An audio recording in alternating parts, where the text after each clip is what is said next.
Hello everyone. In today's lecture, we are going to wrap up our discussion on the topic of web.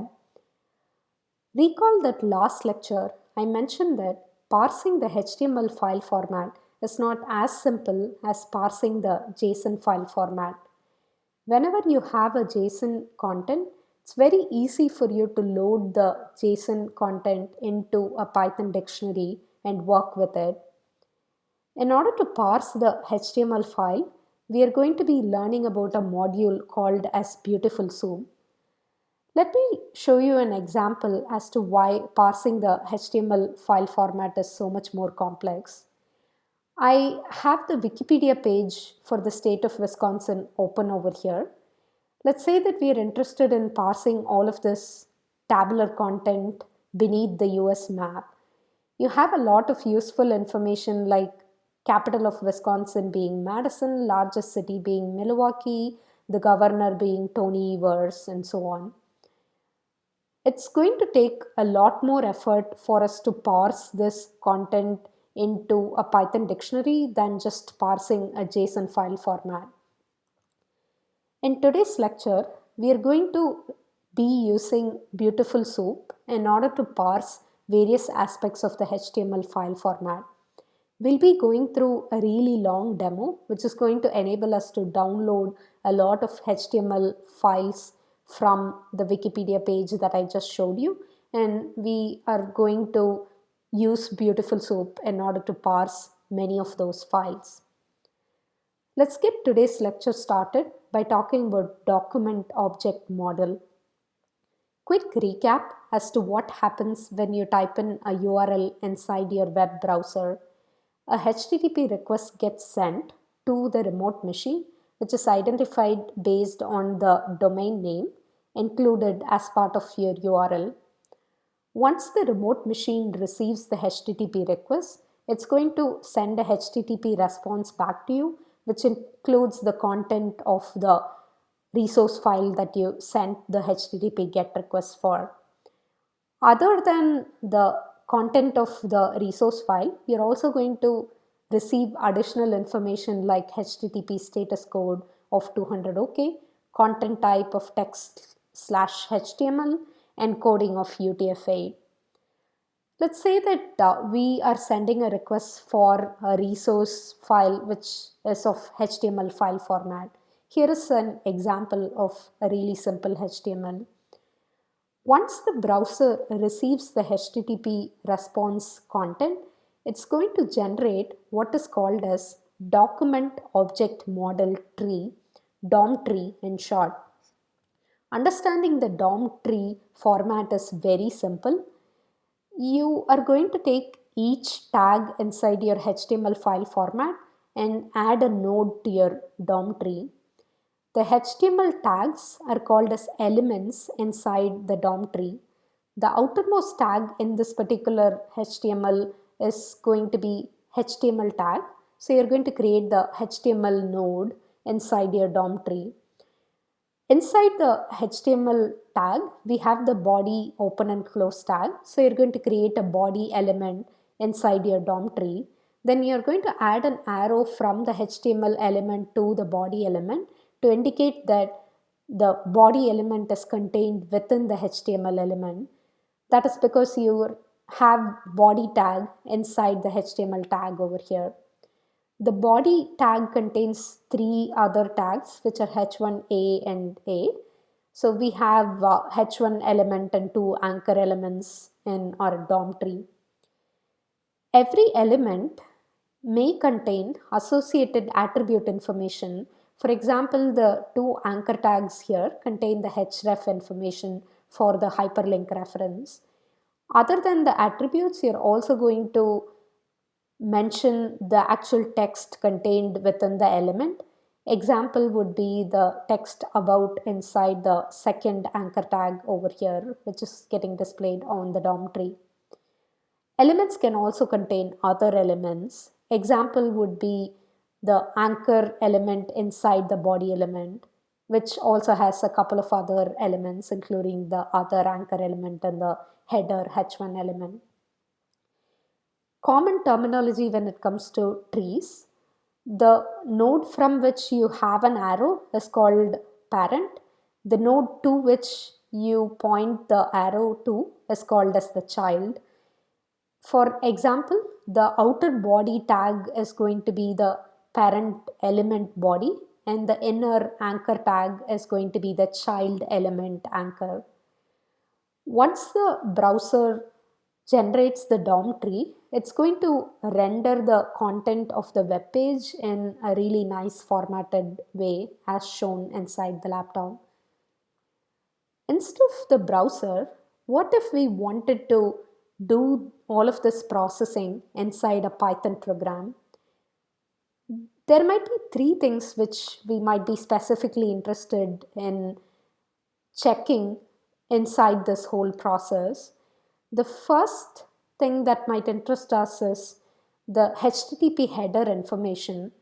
That just refers to all of this additional information that you get as part of your HTTP response. Recall that we can use the request module in order to send a HTTP GET request, and you're going to receive the return value into a variable called R, and you can access the status code by just saying r.status underscore code. Why exactly would we be interested in this? Let's say that we are trying to write a Python program which is supposed to be sending HTTP requests to a few URLs once in a while in order to perform sanity check. What sanity check are we trying to do here? We just want to make sure that those URLs are available over the internet. Then you might just be interested in the HTTP header information in that particular example.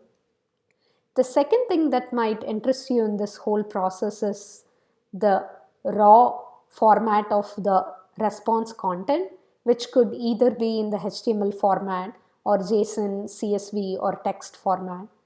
In that particular case, you might want to write the content of the HTTP response by using the r.text, and we might be able to write the content into a file. The third thing which might interest us is the DOM tree model of the HTML document in order to parse the HTML file format. In today's lecture, we are going to be mainly discussing about option number 3. We already know how to do the first two options as part of the previous lecture demos that we covered. Let's talk about the BeautifulSoup module. You need to install the BeautifulSoup module by running the command pip install BeautifulSoup. Once the installation is complete, you're going to be able to use the type called BeautifulSoup, which is inside the BS4 module. So you're going to say from BS4 import BeautifulSoup. BeautifulSoup is going to enable us to do two main things. The first thing is that it's going to enable us to find specific occurrences of HTML tags. For instance, we can say that this particular entity in the HTML file is probably a table. That's going to be the first task that you're going to be able to achieve with BeautifulSoup. The second task that you can achieve is, once you've retrieved a list of tags that you're trying to find, you can get the associated text or attribute information inside each of those tags. Let's talk about each of these aspects over here. As I mentioned, BeautifulSoup is a type. So you're going to be able to create object instances by simply saying BeautifulSoup, and within the parentheses you can mention the arguments to the object instantiation. You're going to be working with two arguments. The first argument is going to be the content of the HTML file format, and the second argument is going to be a string called html.parser. BeautifulSoup can be used to parse other formats. For the purpose of CS220, we are only going to be using BeautifulSoup for parsing the HTML file format. So argument number 2 is always going to be the string html.parser for the purpose of this particular course. So let's talk about the first argument over here. How can we parse to BeautifulSoup type the content of the HTML file format, there are a couple of ways that you can do that. First way is that you can have a hard-coded string which contains the HTML file format. An example of that is shown above here. We have a list of unordered items which is represented using UL tag. UL tag means you're going to use bullet items for your items. And then we have a couple of aspects here where the text items is mentioned in the bold format, and you also have one of your item list, which is Y, also in the bold format. So that's way number one for you to pass the HTML file format content as an argument. The second way would be by sending a HTTP GET request, and you're going to be able to retrieve the HTTP response content by simply saying r.text, where r is the return value that you get out of the request module GET function. The third way for you to send HTML content as argument is by loading the content from a local HTML file that you have already downloaded. Let's talk about how BeautifulSoup enables us to parse and go through the DOM tree over here. We are going to be using the example displayed on the right, and the DOM tree for that is displayed on the left over here. It's very easy for us to analyze the DOM tree once you retrieve the return value that you get by creating the BeautifulSoup object. So you're going to get a reference to the BeautifulSoup object inside a variable called doc. There are three things that you can do. I mentioned the two major things using the example Wikipedia page just a couple of slides ago. Let me mention the third thing. The third thing which you can do is you can prettify the HTML file format. I'm sure you've noticed that if you have JSON file format and it's not properly displayed, it's going to be very difficult for you to read the JSON file format. Similarly, if you have a HTML file format and it's not formatted well, it's going to be really difficult for you to read it. So you can use the prettify function to display your HTML file format in a pretty way. Let's talk about the find operation, which is the key operation that we are going to be using as part of the BeautifulSoup module. So you can use find by calling the function find_all, and you're going to call that using your BeautifulSoup object doc that we just created. Let's say that we are interested in finding all the LI tags. Recall that LI stands for list element. You can do that by passing LI as string argument to the find all function, and that's going to return a list of 3 elements in this particular example. You can iterate over each element, and you can retrieve the text associated with each element by calling the get_text function. You can also find non-contiguous elements. For example, you have two bold tags in your HTML file format, string format over here. You have corresponding bold elements in your DOM tree. You can still find all the bold elements by just calling the find_all function. That's now going to print your length of elements to be 2 here, because you only have 2 bold elements in your DOM tree. The next function which you can use is the find function. Unlike the find all function, the find function is going to return just the very first matching element. If we try to find li element in the doc object, BeautifulSoup type object, you're only going to get the very first list item element over here. Good thing that you need to do in order to verify that you're getting some response when you use the find function call is that you want to be able to assert that you're not getting a none value. So It is possible for you to get a none value if that particular element is non-existent inside your DOM tree. So always make sure to assert that your return value from find function call is not none. Let's find all the bold text under the unordered list. How can we do that? First of all, we need to find the unordered list. We are going to do that by saying doc.find of ul. Since there is only one unordered list in this DOM tree, it's very easy for us to use the find function instead of the find all. After that, I'm going to call the find all function.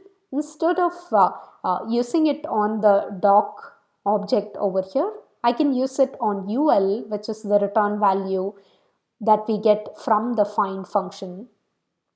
We can also combine both of those operations together, and I can say doc.find of ul.find underscore all of b in order to find all the bold text in the unordered list. Let's talk about how to retrieve the text and attributes associated with elements. Recall that each element might contain attributes, text associated with that, and also other element. So the first thing which I'm going to show you is that you can use the get underscore text function in order to retrieve the text associated with each element. For example, let's say that we want to retrieve the text associated with the HTML string mentioned in the middle over here.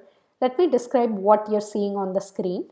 The top display is the browser rendered version of the HTML page.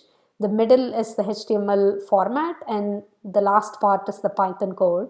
We are trying to find the anchor tag. So you're going to only receive one element as response because you only have one anchor tag here, and then you can retrieve the text associated with the anchor tag, which is the text given inside the anchor tag, which is please click here, and that's what you're going to get when you say link.get underscore text. The next thing which you can do is you can retrieve other elements within the element by saying link.children. Link is the return value of your find function call here. Link.children is going to retrieve a list of these three elements, which are the children element within the anchor element. You can retrieve the attributes associated with the anchor element by simply saying link.attrs, and that's going to retrieve a dictionary for you where your key is each of your attribute name and value is the value of the attribute. Right, I'll wrap up this video here. In the next video, we'll start talking about the really long demo that we are going to go through as part of today's lecture.